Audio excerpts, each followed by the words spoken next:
Let's talk about managing construction projects from the perspective of a residential building. So let's say you want to build a two-story, four-bedroom house, for example. What will managing such a project typically entail? So let's get into it. To begin with, I would like to say that there's a difference between a contractor and a project manager when it comes to construction, though often people use the terms interchangeably. So a contractor's role is often focused on delivering the actual construction, including sourcing the building materials. The project manager's role is broader and more of a supervisory role. It involves managing the processes involved in the construction. And the project manager's role even begins long before the actual construction. But here's the thing. In residential buildings such as this one, it is not uncommon to find one person play the role of both the project manager and the contractor. But in large-scale construction projects, you realize that their roles are clearly defined and very separate. And in fact, in a residential building, sometimes the owner can even play the role of a project manager. So what is the role of a project manager in constructing a residential building such as this one?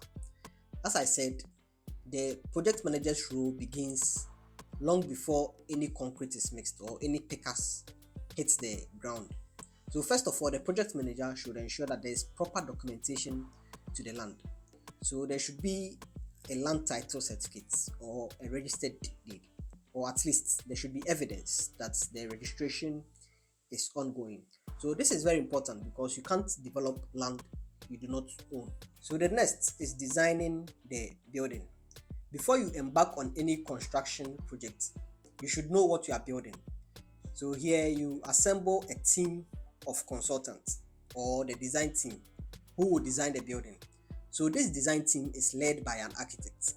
An architect is a lead consultant when it comes to building designs, and they will determine how the building will look like at the end of the day.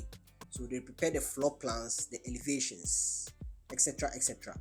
Then we have a structural engineer who will prepare the structural drawings, the beams, columns, foundation, and other. So this is meant to ensure the structural integrity of the building. So for a residential building like this, the architect and the structural engineer often form the core design team. But depending on the complexity of a project, then you might need other consultants like an MEP engineer, mechanical, electrical, and plumbing engineer.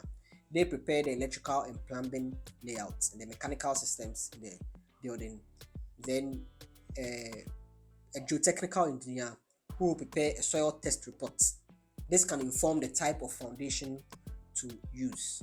You can also have other consultants like a land surveyor, quantity surveyor, among others. So it all depends on the nature and the demands of the project.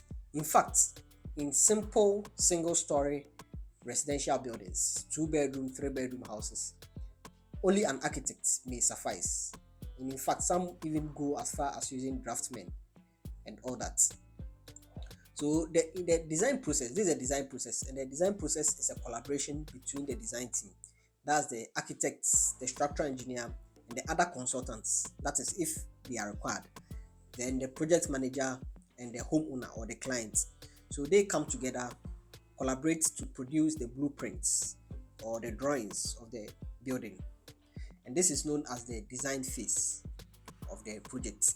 So ordinarily, a feasibility study should accompany, or should I say should precede, the design phase of the project. However, this is a residential project, and so the feasibility study will involve ensuring that the building meets the planning and zoning regulations. So this can easily be integrated into the design phase. But for large construction projects like a commercial development, then you might need a more comprehensive feasibility study involving profitability analysis, environmental impact assessment, among others. The next thing is to secure a building permit.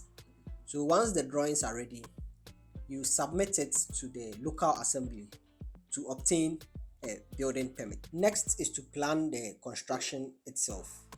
So a lot of people fail to adequately plan their construction and may face several challenges along the way. It is important to have a very good plan. So first of all, the project manager would want to know the total cost of the project. So here you can engage a quantity surveyor to prepare a bill of quantities, BOQ. So the quantity surveyor will rely on the drawings to prepare a bill of quantities, which will show the estimated total cost of the project. So the bill of quantities can also be broken down into the various phases of the project. So we can have the substructure or the foundation, the superstructure, the roof work, finishes, etc. etc. So this can help with your planning. Once the BOQ comes out with the total estimated cost, then we can move on to doing some form of cost review, especially if the total cost is quite on the high side. So here the clients can sit with the project manager and even the quantity surveyor to do some review of the cost. So for instance, you can suggest alternative components of the building which can bring the cost down and not necessarily compromise on quality. So this process is known as value engineering. So once the client is satisfied with the total cost of the project, then the project manager can go ahead to draw a project budget based on the bill of quantities. You can also prepare a work breakdown structure to schedule the various phases of the project and also employ other project management tools like a Gantt chart, critical path diagram to manage the timelines, etc. etc. So this should be done in consultation and in consideration to the client financial capacity and their expected cash flows. This is very, very important. Alongside this, the project manager should also plan around site operations and logistics. So the artisans to use, the masons, carpenters, should plan around that. Then also the materials, sourcing the materials or procuring the materials. Where will the materials be sourced from and where will it be stored? This is very important. Will there be a temporary structure on site to store the building materials? Also, we should plan around site utilities like water, which is very crucial for construction, and even electricity when need be. Also, site security to prevent against thefts and vandalism on site. Also, there are several risks associated with construction, and it is important that the project manager plan around some of these risks that are associated with construction. So the legal and regulatory compliance is very, very important. Health and safety of the workers on site is also very, very important. Even land gas, you have to plan around all these. So to mitigate against some of these risks, the project manager can recommend taking out construction insurance policies to cater for some of these risks. So this is the planning phase of the construction. After planning, then we move into the construction phase. So we hit the ground running with the actual construction, and this phase involves bringing the building to life. So the project manager's role during this phase is to see to the execution of the project while also ensuring that quality is assured throughout the process and also cost is controlled.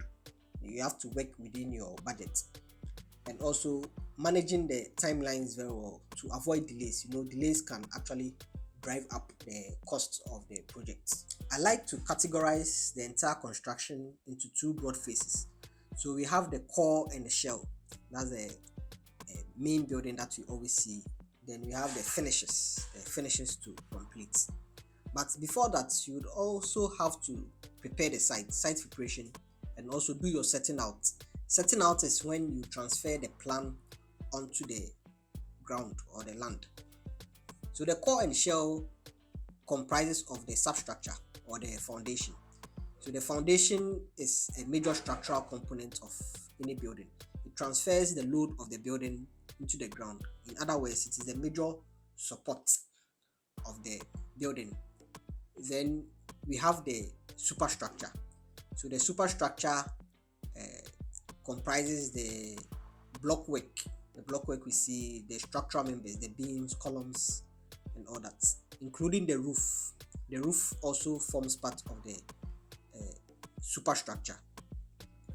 So at this stage, the materials you need are sand, stones, your aggregate material, cement, then steel, what we often call iron rods for your reinforcement.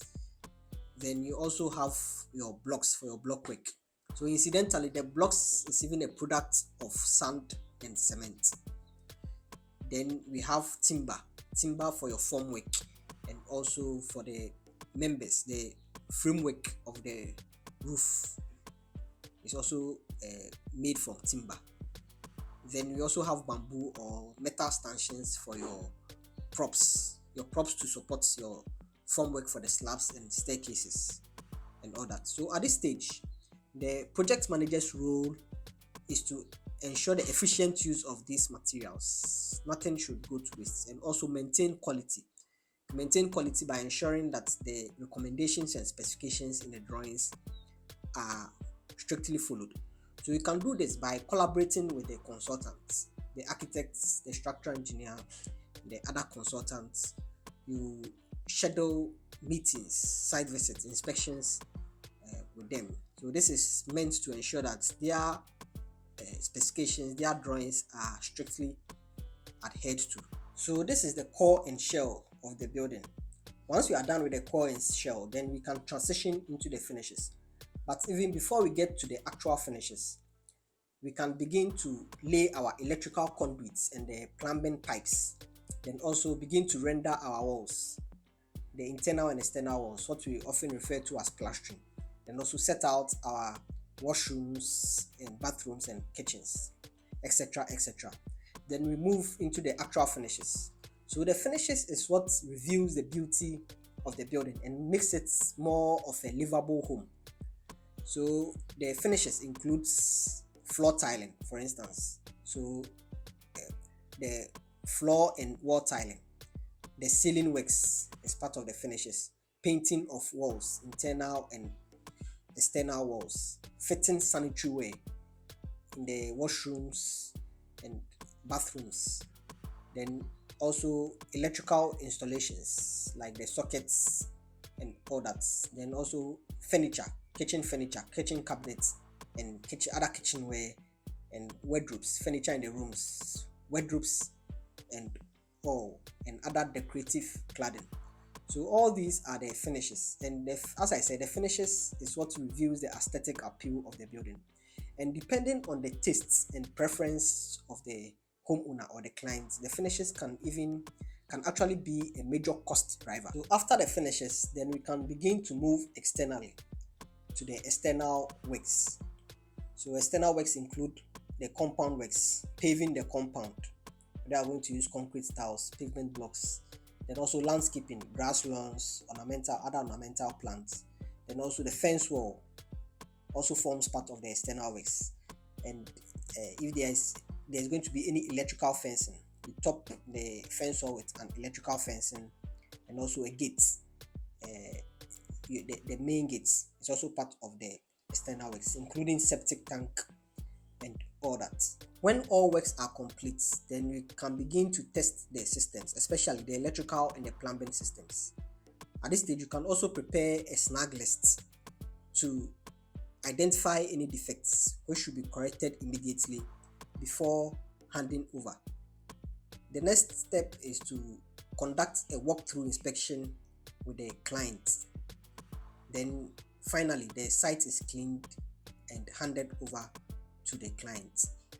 So in a nutshell, this is the process of managing a residential construction or a residential project.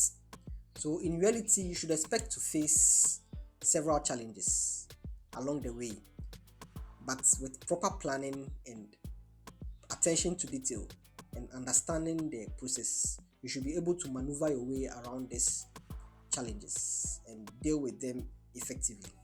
I hope you found this video insightful.